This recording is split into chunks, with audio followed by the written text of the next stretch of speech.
ఓం శ్రీ గురుభ్యో నమః.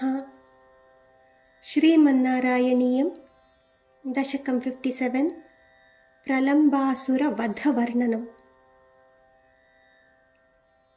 రామసఖః క్వాపి దినే కామద భగవన్ గతో భవాన్ విపినం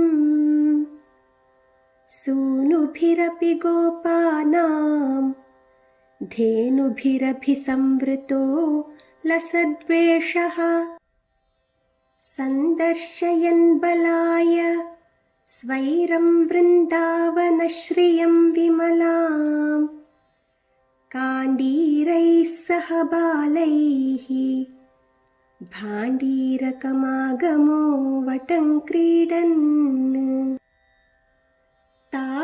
तावकनिधनस्पृहयालुः गोपमूर्तिरदयालुः दैत्यः प्रलम्बनामा प्रलम्बबाहुं भवन्तमापेदे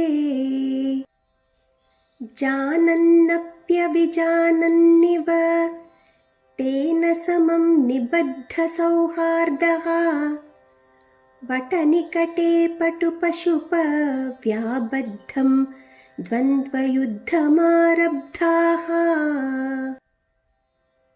गोपान् विभज्य तन्वन् सङ्घं बलभद्रकं भवत्कमपि त्वद्बलभीरुं दैत्यं त्वद्बलगतम् अन्वमन्यथा भगवन् कल्पितविजेतृवहने समरे परयूथगं स्वदयिततरं श्रीदामानम् अधत्ताः पराजितो भक्तदासतां प्रथयन्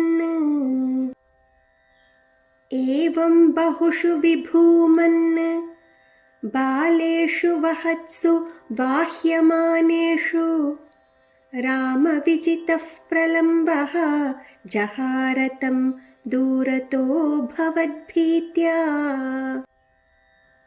त्वद्दूरङ्गमयन्तन्तं दृष्ट्वा हलिनि विहितगरिमभरे दैत्यस्वरूपमागात् यद्रूपात् स हि बलोऽपि चकितोऽभूत्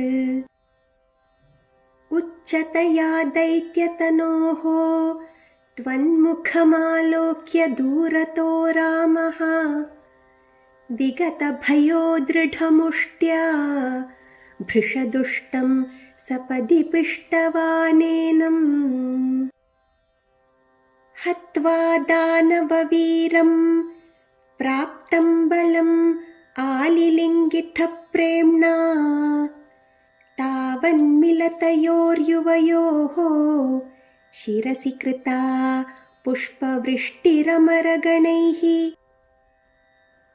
आलम्बो भुवनानां प्रालम्बं निधनम् एवमारचयन् कालं विहाय सद्यः लोलम्बरुचे हरे हरेः क्लेशान्.